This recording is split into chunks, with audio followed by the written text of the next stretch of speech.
Abri, Senhor, os meus lábios e minha boca anunciará o vosso louvor. Glória ao Pai, ao Filho e ao Espírito Santo, como era no princípio, agora e sempre. Amém. Espírito Santo, luz divina, iluminai-nos. Espírito Santo, luz divina, iluminai-nos. Espírito Santo, luz divina, iluminai hoje, nessa primeira sexta-feira da Quaresma, iluminai o nosso coração, iluminai a nossa vida, iluminai a vida das pessoas que amamos. Iluminai, Senhor, todas as pessoas que pediram e que confiam em nossas orações. Por isso, nesse momento, vamos trazer presente e vamos colocar no colo do Senhor o Alex Mota Gil, a Leiliane Oliveira, o João Batista Barbosa, a Keila Jubiele, o Natanael.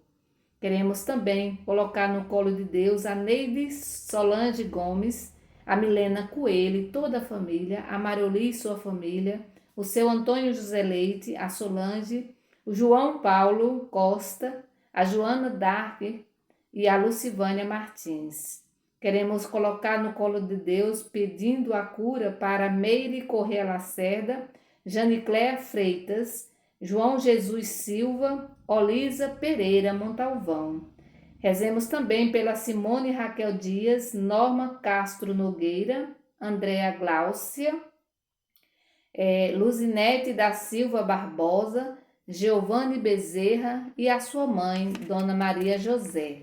Queremos também colocar no colo do Senhor todas as nossas crianças, todos os nossos adolescentes, trazendo presente a Maria Rita, a Júlia dos Santos, o Miguel Barros Barbosa, Hércules Barro Leite Araújo e o Davi Lucas, que tem apenas 3 aninhos e que está precisando muito das nossas orações. Por isso, hoje, nesse dia de hoje, nessa sexta-feira, durante todo o dia, vamos rezar uma Ave Maria, um Pai Nosso, pela cura do Davi Lucas. Que Deus sabe quem é, né? De quem a gente está falando agora. Então, eu peço mais uma vez orações para o Davi Lucas. E também para a sua família, né? Seus pais, sobretudo os seus pais. Queremos também trazer presente as vítimas das guerras, as vítimas da pandemia, das enchentes, todos os nossos irmãos desempregados, todas as pessoas que nesse momento se encontram aflitas, com depressão, todas as pessoas que perderam ou estão perdendo o sentido da vida. Também trazer presente e colocar no colo de Deus todos os nossos familiares.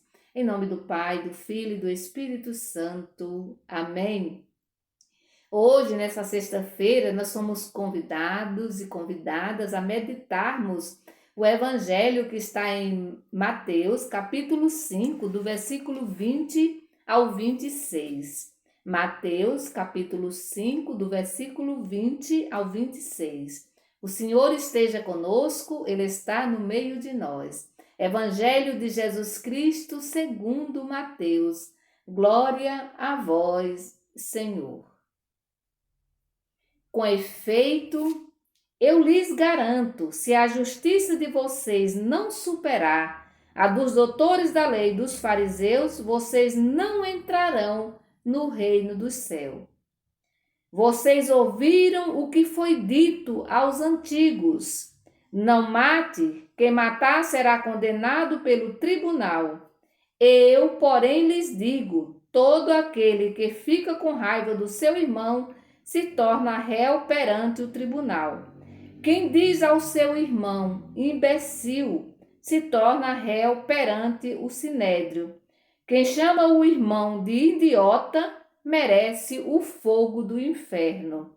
Portanto, se você for até o altar para levar a sua oferta, e aí se lembrar de que o seu irmão tem alguma coisa contra você, deixe a oferta aí diante do altar e vá primeiro fazer as pazes com o seu irmão. Depois volte para apresentar a oferta. Se alguém fez alguma acusação contra você, procure logo entrar em acordo com ele, enquanto estão a caminho do tribunal. Senão o acusador entregará você ao juiz, O juiz o entregará ao guarda e você irá para a prisão. Eu garanto a vocês. Eu garanto, daí vocês não sairá enquanto não pagar o último centavo. Palavra da salvação, glória a vós, Senhor. Muito bem. O evangelho de hoje é bem propício, né, para essa sexta-feira. Sexta-feira nós costumamos fazer jejum, rezarmos mais, fazer mais caridade. É um dia de penitência, né, que nós devemos tirar para limpar, para olhar, né, para nós mesmos, né, para nossas atitudes, para o nosso coração, para as nossas ações e até para os nossos pensamentos, né? E aqui Jesus, o convite de Jesus é, a justiça dos discípulos deve superar a justiça dos fariseus e dos doutores da lei. Caso isso não aconteça, eles não entrarão no reino do céu. Por isso, meu irmão e minha irmã, a justiça daqueles que rezam todos os dias, daqueles que são liderança, daquelas pessoas, né, que são lideranças, que têm um cargo na igreja, ou que participam diariamente das missas, a justiça dessas pessoas, ou seja, nós temos a obrigação de sermos mais justas, de sermos mais justos do que aquelas pessoas que não participam de nenhum movimento, que não vão à igreja, mas que muitas vezes fazem caridade, né? Fazem o bem muito mais do que nós que estamos sempre ali na igreja, né? E depois o texto diz, fala da questão da ofensa e ao mesmo tempo da reconciliação. Então, Jesus vai começar dizendo, vocês ouviram o que foi dito aos antigos. Não mate. Esse a gente sabe que é um mandamento, o 5º mandamento, se eu não me engano, não mate, é uma lei, é lei, né? Ou seja, é um mandamento. Só que Jesus vai muito mais além. Quando ele diz assim, quem matar será condenado pelo tribunal. Olha só, eu, porém, lhes digo, todo aquele que fica com raiva do seu irmão se torna réu perante o tribunal. Por isso, o que é que Jesus quer dizer com esse evangelho de hoje, com essas palavras, né, desse evangelho? Jesus quer dizer assim, não é pecado só. Quem vai para o tribunal não é só quem comete o assassinato, mas nós devemos tirar de nós, devemos cortar o mal pela raiz. Ou seja, o que é que leva uma pessoa a cometer o assassinato? Né? Tem algo que acontece antes do assassinato. A raiva, o xingamento, né?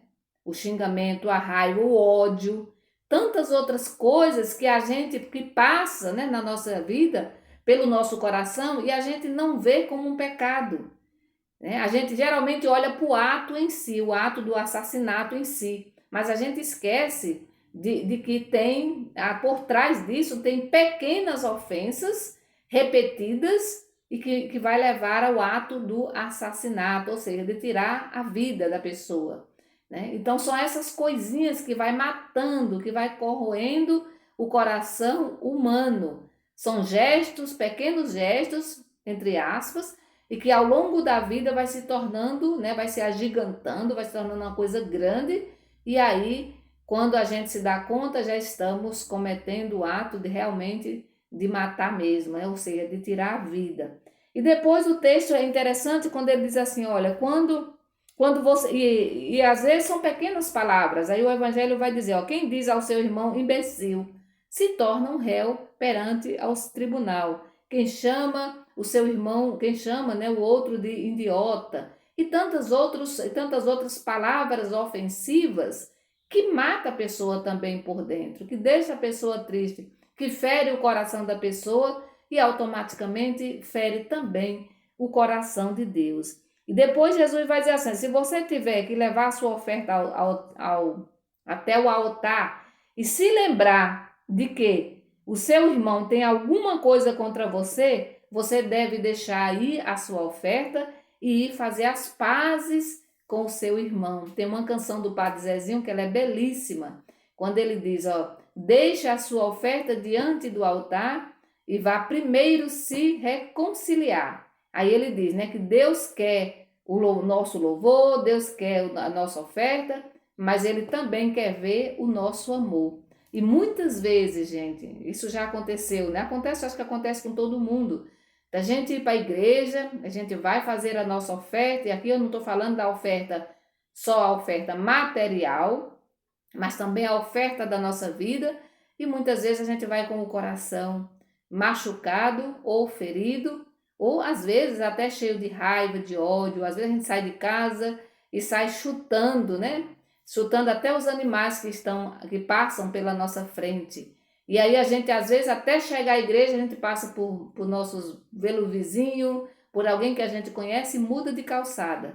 E aí a gente chega na igreja com as mãozinhas postas, como se fôssemos santos e santas, né? Como se já fôssemos, né? Santos e santas. E ali a gente vai para o altar, entregar a nossa oferta, a nossa vida. E depois vamos comungar, também com as mãozinhas tudo postas. E, no entanto, o nosso coração está cheio de raiva, cheio de ódio, cheio de rancor, cheio de ressentimento. Então, esse evangelho, ele nos convida nesse dia de hoje a limpar o nosso coração, né? A limpar o nosso coração, a ter a coragem de olhar para nós mesmos, para nossas próprias limitações, nossa própria miséria e, diante de Deus, pedir que Ele limpe o coração, né? Que Ele tire tudo, arranque de nós esse desejo, muitas vezes, desejo de matar mesmo, né? Esse ódio, né? Essa raiva, esse ressentimento. E que isso não faz bem para nós, né? Esse é um veneno que a gente toma para matar o outro. A raiva é sempre um veneno que a gente toma para matar a outra pessoa. No entanto, né, esse próprio veneno que a gente toma vai matar a gente mesmo, né? Isso é real, né? Isso é real. Então o convite de hoje é, ó, dá uma olhadinha para nós mesmos. Como é que está o meu coração nesse momento? Como é que anda, né, o meu sentimento, as minhas atitudes, as minhas ações para comigo mesmo, para com o irmão e para com Deus? Porque quando eu tenho raiva de alguém, né, quando eu tenho ódio de alguém, automaticamente eu estou ferindo o coração de Deus. Então que o Senhor nesse dia de hoje ele nos conceda essa graça, a graça do perdão, a graça do perdão. E ao mesmo tempo que a gente reconhece a nossa pequenez, a gente precisa, né, a gente também reconhece a grandeza do coração de Deus. Ele que nos perdoa sempre, 70 vezes 7. E assim também nós devemos fazer com o nosso irmão, com a nossa irmã. Perdoar sempre. Que o Senhor nos abençoe nesse dia de hoje, em nome do Pai, do Filho e do Espírito Santo. Amém? Bendigamos ao Senhor e demos graças a Deus.